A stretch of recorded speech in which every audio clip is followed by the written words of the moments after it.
Good morning students. आज हम लोग टेंस पढ़ने के क्रम में आज फ्यूचर टेंस देखेंगे और आपके दिमाग में होगा बाकी टेंस। तो बाकी टेंस जो है आप हमारे इंग्लिश ग्रामर के पार्ट 1, पार्ट 2 और पार्ट 3 में जाकर देख सकते हैं। ये भी गूगल में जो है अवेलेबल है, यूट्यूब में। तो स्टूडेंट्स, अगर आप सब्सक्राइब कर लिए होंगे तो आपके पास तो ऑलरेडी पहले से उपलब्ध होगा। आज हम लोग टेंस के जो है चौथे पार्ट यानी फ्यूचर टेंस को हम लोग देखेंगे। फ्यूचर टेंस का मतलब क्या हुआ? फ्यूचर टेंस आने वाला समय हम लोग पहले बांटे थे ना, समय को वर्ग के आधार पर, और समय को सबसे पहले हम लोग टेंस को समय के आधार पर बांटे थे और उसके 4 भेद को जो है वर्ग के आधार पर बांटे थे। तो हम लोग जो है फ्यूचर टेंस ऑलरेडी समझ चुके हैं इंट्रो क्लास में। तो हम लोग फ्यूचर टेंस के जो काइंड्स है उसकी चर्चा करेंगे। इसमें भी आपको समझने में थोड़ा सा भी समस्या नहीं होगा, क्योंकि ऑलरेडी आप प्रेजेंट टेंस और पास्ट टेंस में 4 भेद को देख चुके हैं और ये कैसे बटा है। इसका फॉर्मेट भी ऑलरेडी आप देख चुके हैं। तो फॉर्मेट में क्या केवल और केवल हेल्पिंग वर्ब ही चेंज है। तो स्टूडेंट्स, पहला जो है फ्यूचर इंडेफिनिट का जो पहला फॉर्मेट है सब्जेक्ट प्लस हेल्पिंग वर्ब, उसके बाद शैल, विल प्लस वर्ब का फर्स्ट फॉर्म प्लस ऑब्जेक्ट। शैल और विल, थोड़ा सा शैल और विल की चर्चा करें। ऐसे जिस प्रकार जो है हम लोग देखे थे, एम किसका चर्चा था? आई का। ठीक उसी प्रकार फर्स्ट पर्सन में जो है सेल का उपयोग होता है, बाकी सेकेंड और थर्ड में विल का प्रयोग होता है। पहले स्टूडेंट्स जो है थोड़ा सा संशोधन हुआ, अन्यथा प्लूरल फॉर्म में शेल का यूज होता था और आई के साथ, किंतु अभी केवल और केवल फर्स्ट पर्सन में आप शेल का यूज करेंगे और बाकी के साथ विल का उपयोग करेंगे। स्टूडेंट्स, इसमें थोड़ा सा संशय है कि जैसे अभी हम एग्जाम्पल के माध्यम से उसको क्लियर करने का प्रयास करते हैं, जो मैं बतलाना चाहता हूं। जैसे हम लोग पटना जाएंगे, आप समझ रहे हैं डेफिनेट में गी लगता है। हम लोग पटना जाएंगे तो फॉर्मेट के आधार पर सबसे पहले सब्जेक्ट हम लोग यानी वी, हेल्पिंग वर्ब शैल या विल। शैल क्यों लगा? फर्स्ट पर्सन का प्लूरल फॉर्म है और वर्ब का फर्स्ट फॉर्म और फिर ऑब्जेक्ट। स्टूडेंट्स, यदि यही बात हो, हम लोग कहें हम लोग पटना जाएंगे, निश्चितता नहीं दिखता, लेकिन अगर हम लोग कह दें इसी बात को कि मैं अवश्य पटना जाऊंगा, क्या कह दे कि मैं या हम लोग, जैसे या हम लोग यूज किए हैं, हम लोग अवश्य पटना जाएंगे, एकदम श्योर एंड सर्टेन, तब क्या होगा? शैल को विल यूज कर लेंगे, यानी we will go to Patna लिखेंगे यदि निश्चित हो। तो स्टूडेंट्स, ठीक इसी प्रकार जहां पर विल का प्रयोग है और यदि निश्चितता हो जाए तो वहां शैल का प्रयोग कर लेंगे। स्टूडेंट्स, अभी हम फॉर्मेट पर चलते हैं। तो अगला है नेगेटिव। ये एफर्मेटिव का था, एफर्मेटिव। अब हम लोग नेगेटिव में क्या है? बिल्कुल वैसे ही जैसा कि पहले से आप लोग जानते हैं। तो क्या होगा? हम लोग पटना नहीं जाएंगे, यहां क्या हो जाएगा? नहीं। तो नहीं होगा तो हम लोग क्या यहां पर क्या लगा देंगे? फॉर्मेट के अनुसार नॉट। बोलिए, कोई समस्या नहीं। हम एक ही एग्जांपल में इसलिए समझाने का प्रयास कर रहा हूं क्योंकि पहले हम लोग पढ़े हैं और बहुत सारा एग्जांपल देने का मतलब नहीं रहता, बहुत ज्यादा। मेन मतलब हमारा है कि आपके दिमाग पे आना चाहिए। अगर रहे हम लोग पटना नहीं जाएंगे तो क्या हो जाएगा? We shall not go to Patna. Students, इसके बाद आता है इंट्रोगेटिव का। इंट्रोगेटिव जो फॉर्मेट आप देख रहे हैं उसके अकॉर्डिंग क्या है, क्वेश्चन में क्या लगा देना है। क्या हम लोग पटना जाएंगे, यहाँ क्या लगेगा।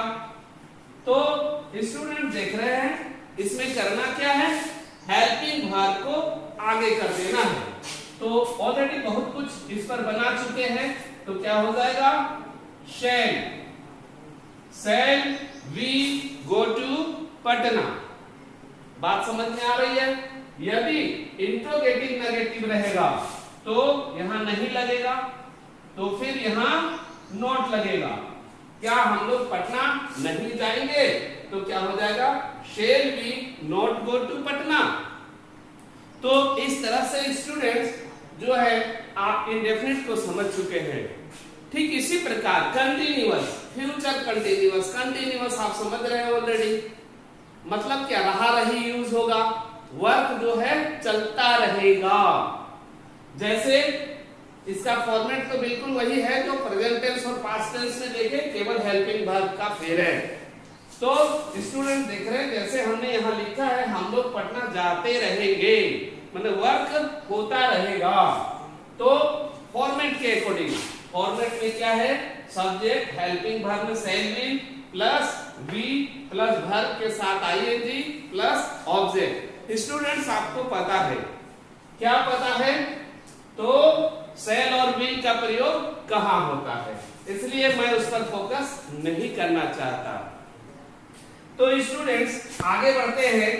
अगर इसी को नेगेटिव करना है तो फॉर्मेट के अकॉर्डिंग, फॉर्मेट के अकॉर्डिंग क्या करेंगे, हेल्पिंग वर्ब के बाद नोट लगाएंगे और बी प्लस वर्ब के साथ आईएनजी रहेगा, और उसी तरह से इंट्रोगेटिव रहेगा तो केवल हेल्पिंग वर्ब को, हेल्पिंग वर्ब है तो shall, यहाँ पर shall यूज हुआ, कहीं पर will यूज होगा तो उसी को आगे कर देंगे केवल तो इंट्रोगेटिव, और इंट्रोगेटिव नेगेटिव रहेगा तो आप देख रहे हैं हेल्पिंग वर्ब आगे रहेगा, फिर सब्जेक्ट रहेगा, बीच में नोट रहेगा, बी रहेगा और वर्ब के साथ आईएनजी लगेगा। तो स्टूडेंट्स इस तरह से दो को हमने जाना, अभी और दो बाकी है। कौन कौन बाकी है, फ्यूचर परफेक्ट और फ्यूचर परफेक्ट कंटिन्यूअस। स्टूडेंट मैं समझता हूं उसमें भी आपको थोड़ा सा भी कष्ट नहीं होगा। क्यों नहीं होगा, मुझे विश्वास है आपने हमारा वीडियो का जो है इंग्लिश ग्रामर टेंस का जो है पार्ट 1, पार्ट 2 और पार्ट 3 पढ़ चुके हैं और सब्सक्राइब भी कर चुके हैं, तभी आगे बढ़े, मुझे पता है। और यदि नहीं किए हैं किसी कारणवश तो उसको कर लेंगे। यह जो क्लासेस हमारा है, यह ऐसा नहीं है कि हमारा मकसद केवल अपने ही बच्चों को पढ़ाना है। ये शिक्षा का जो दान होता है वह सबके लिए होता है, सबका अधिकार है। तो मैं चाहूंगा कि केवल आप खुद सब्सक्राइब करके अस्थिर न रहें, इसका बेनिफिट दूसरों को भी हो, इसके लिए लिंक को शेयर भी करें। आप अपने रिलेटिव को या हर वह बच्चे तक पहुंचाइए जो पढ़ने लिखने वाला है। तो स्टूडेंट चलिए अब हम लोग आते हैं फ्यूचर परफेक्ट, यानी number 3 future perfect, future perfect, future perfect. Future perfect में स्टूडेंट्स क्या होता है आपको पता है, 100% कंप्लीट वाला बात, चुकेगा, चुकेंगे, चुकेंगे, यही सब आएगा। और फॉर्मेट स्टूडेंट्स वही रहेगा जो आपने पहले भी पढ़ा था, लेकिन हेल्पिंग वर्ब चेंज होगा, subject plus helping verb.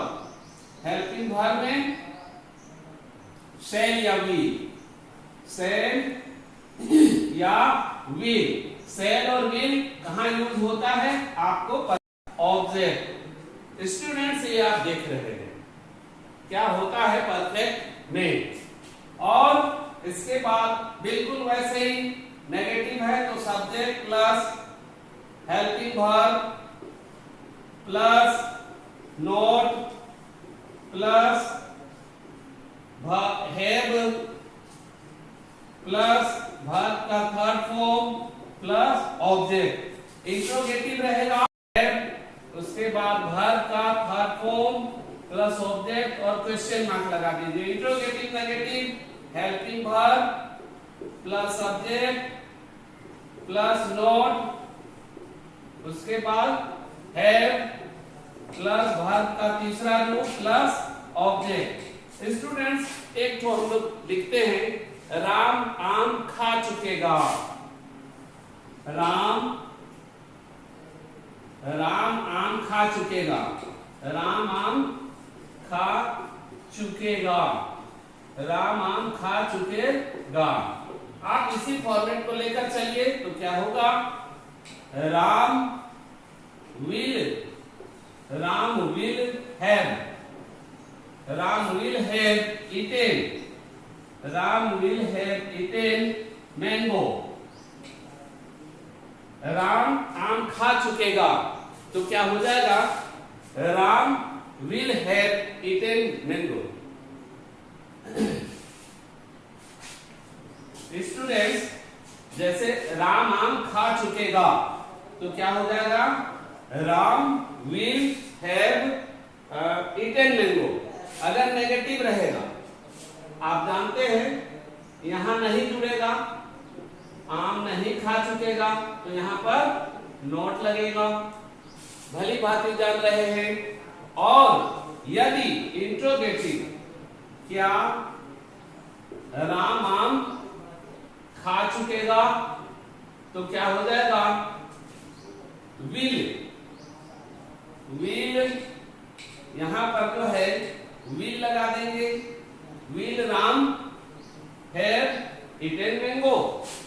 Students अगर इंट्रोगेटिव नेगेटिव रहेगा तो फिर यहां नहीं रहेगा, क्या राम आम नहीं खा चुकेगा तो will Ram not have eaten mango. तो इस तरह से स्टूडेंट्स आपने देखा तीसरा में भी आपको कहीं कोई समस्या नहीं हुआ। चौथा लेते हैं, हमारा जो चौथा रूप है, चौथा जो भाग है वो क्या होगा, थोड़ा उस पर भी हम लोग विचार कर लें। यही हमारा फ्यूचर टेंस का आखिरी होगा और इसके बाद आप लोग जो है स्टडी करते रहेंगे, पढ़ते रहेंगे और सीखते रहेंगे। बार बार वीडियो को खोल कर देखेंगे, जहां संशय होगा उसको कंप्लीट करेंगे। हम लोग आते हैं चौथा भेद पे, जो एकदम सिंपल सा है, हम इस पर बहुत ज्यादा टाइम नहीं लेंगे, कुछ वर्क आप लोगों के लिए भी। Future perfect continuous, future perfect continuous दोनों बातें आ रही है। परफेक्ट मतलब 100% काम पूरा हो चुकेगा और चलता रहेगा, यानी रहा रही भी आना चाहिए। तो कैसे आएगा इसको हम लोग देखेंगे। Future perfect continuous, future perfect continuous, future perfect continuous. Student इसका फॉर्मेट होगा सब्जेक्ट प्लस हेल्पिंग वर्ब।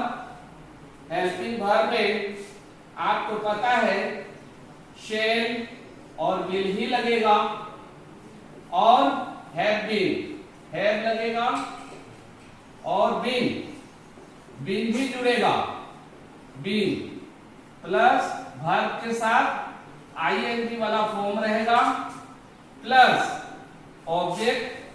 और आपको पता है जैसा पहले ही पढ़े सिंस या फॉर यूज होगा, सिंस या फॉर यूज होगा।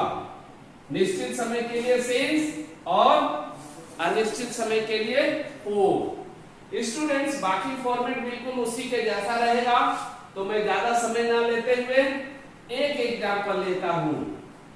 जैसे राम 2 घंटे तक खेलता रहेगा, देखिए स्टूडेंट्स, अब इस पे क्या होगा, रहेगा, तो क्या हो जाएगा, राम will have been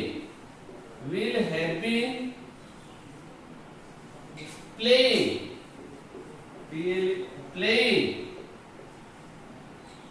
यहां तक आ चुका है, 2 घंटे तक, तो समय निश्चित नहीं है, तो क्या लगाएंगे, playing for 2 hours।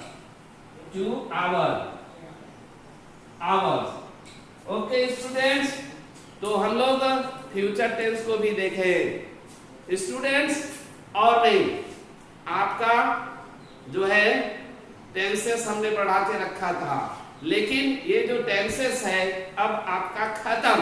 हमारे वीडियो नंबर 1, 2, 3, 4 चारों पार्ट को पढ़ लीजिए, टेंस आपका कंप्लीट, यानी रीढ़ की हड्डी तैयार, अब आप अंग्रेजी बोलने के लिए तैयार हो जाए। देखिए कुछ और भी बातें हैं, जब हम लोग डिटेल और ज्यादा पढ़ेंगे स्पोकन वाले पोर्शन में, तो मैं बतलाऊंगा कहां पर सेल यूज नहीं होगा, विल यूज नहीं होगा, मतलब उस सेंटेंस को दूसरे स्टाइल से लिख सकते हैं। तो स्टूडेंट्स, अभी फिलहाल आज का क्लास खत्म।